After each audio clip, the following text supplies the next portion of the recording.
Hello, Gun Runner here. Just going to make a quick video tonight on how to install a trigger in a PSA micro dagger. I've seen a lot of complaints out there, people complaining about getting the trigger pin out, so I'll show you how to do that.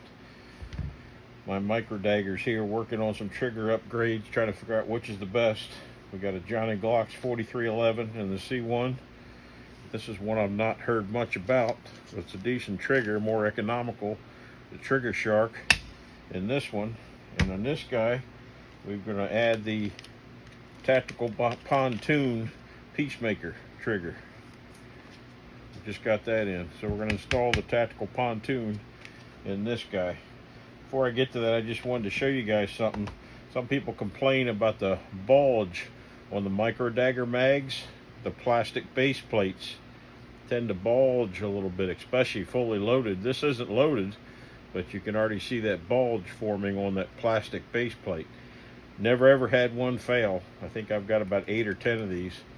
Not one has ever failed, but yes, they do bulge. If that bothers you, there's a company out there now making anodized aluminum base plates for these PSA micro dagger mags, and now they're working on matching up the colors. There's their FDE, matches perfectly. There's their OD green, or I'm sorry, sniper green, not OD green. And then of course the black. But these are aluminum, so you'll never ever get a bulge out of these.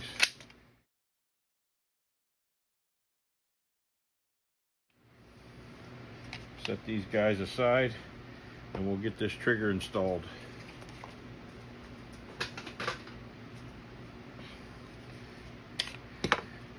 Of course, make sure they're safe, no bullets. Press your trigger, take the slide off as normal.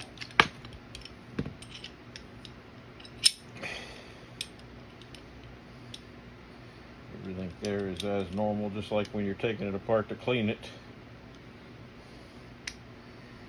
This is the pin that everybody seems to struggle with, the trigger pin, because it's kept in place by the slide stop here. And what I'm doing right now is pretty much all you have to do to get it out. You just have to wiggle this to take it out of the cut that's in the trigger pin there.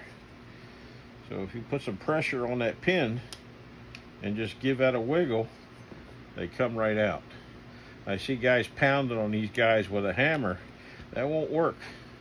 You can see the notch cut down into these pins.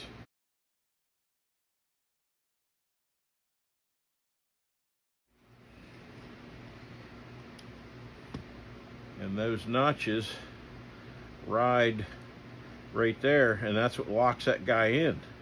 Because of the spring pressure pushing down, locks it in. So you've got a hard lock on that top edge there. It can't release just by pounding it out. You just got to give it a little wiggle, and you saw how easy that came out. Carry on, we'll knock out the back pin.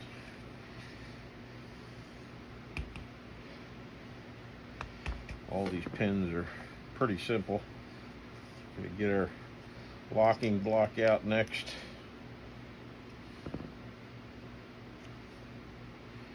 At this point, our trigger should come right on out.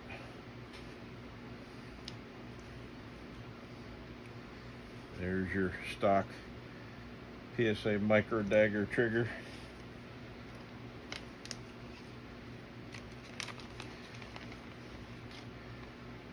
This is the Tactical Pontoon Peacemaker Extreme Carry.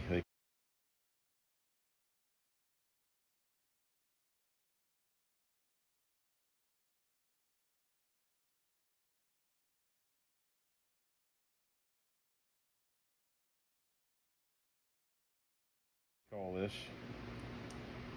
And it's a full drop in, fully assembled, fully tuned. Pretty simple. This is the OD green with the copper safety. He has multiple color options. Of course, I thought the green on green would match up to this build the best. So slide this guy in there.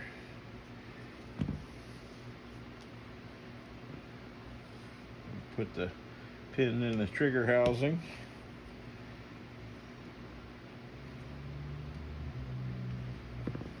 Micro daggers are just like Glocks. They're crazy easy to work on. And we'll put our front pin back in. We have to slide in the slide stop first. There's a slot down in here just for it. Oop, I'm sorry. We should put the locking block in there first.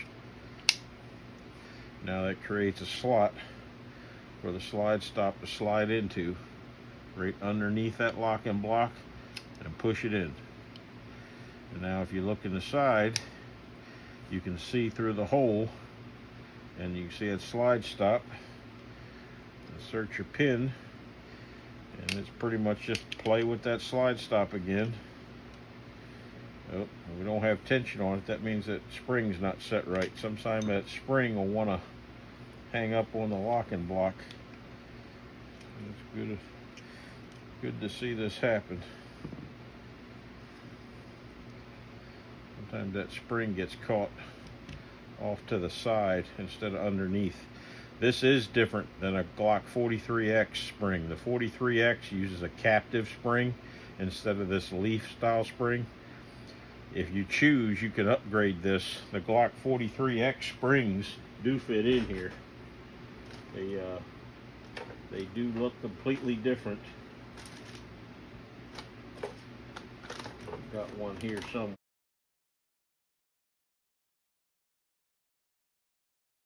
but it's not. Of course, I can't find it because I want to show you. But it's a different style spring. It eliminates this, but these work fine. There's nothing wrong with these. PSA had to do things slightly different just because of patents. So they're copying all the Gen 3 miniaturized Gen 3 systems because the patents are free on the Gen 3 stuff. So we just got to make sure we keep that spring underneath there. I think we got it this time.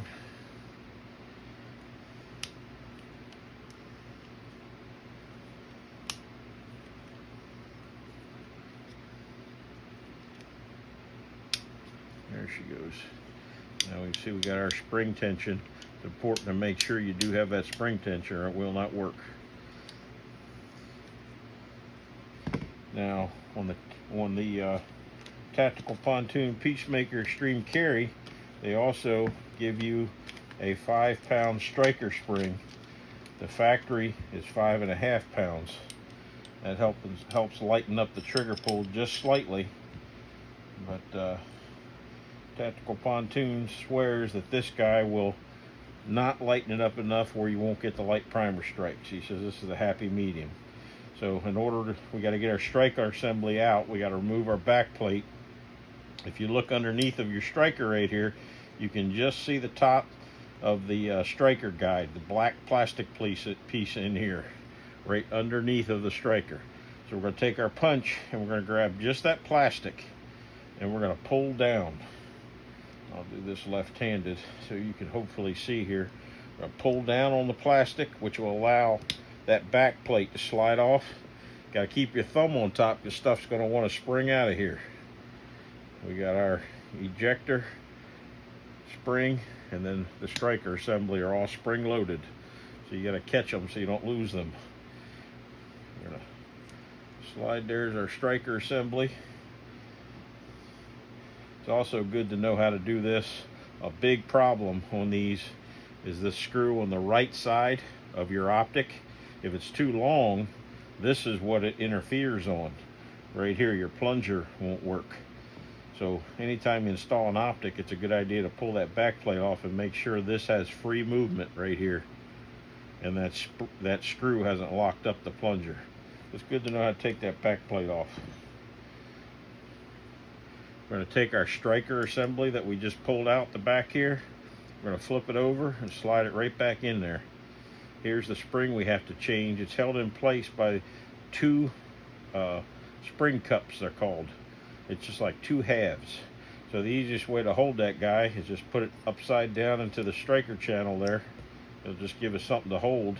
Grab the spring and pull down, and we got to get those cups out of there. Once you take the tension off the spring, They're tiny little cups. There's 2 of them. Don't lose them. And now at this point, our spring is free. We're going to take the 5.5 pound spring out. Since I got it, I should go ahead and clean this striker out.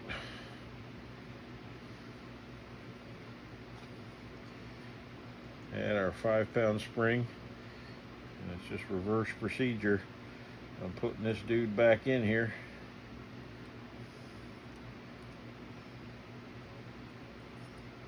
And do the same thing. I'm going to slide it right back into the channel, just so I got something to hold this guy. And we've got the 2 cups. You can see the cups have a cutout on the part that goes inside the spring, and then the spring itself pushes up on the 2 halves and locks it against the channel cut into the striker. These can be a little bit of a bugger to put in here, but you just gotta fiddle with them. Good idea to have some safety glasses on here though, because these guys can spring across the room on you. It happens.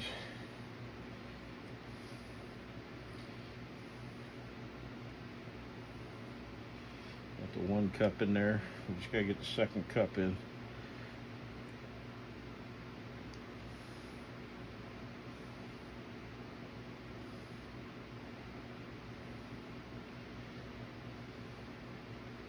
Once you kind of see these guys, it makes sense.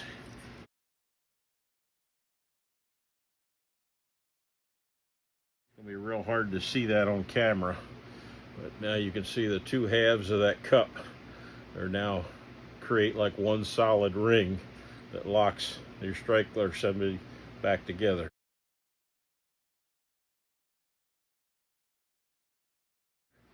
And now we can slide our striker assembly back into the gun, just like it was originally.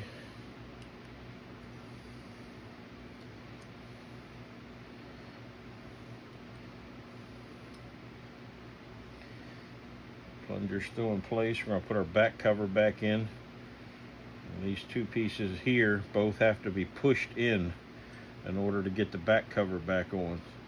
This is, you see that pops right up.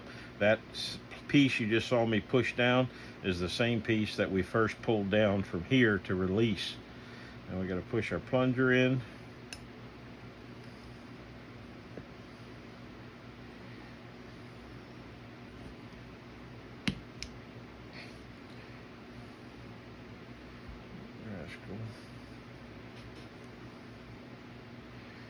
Plunger must not have went all the way down, because it doesn't seem to be all the way in. Try to push that plunger in a little more. There she went. We got the back plate fully in. Plunger is what pushes. That plunger has a spring in the middle here, and that's what puts tension for your extractor right there. And we're just going to drop our barrel back in, our recoil spring back in, back onto the frame.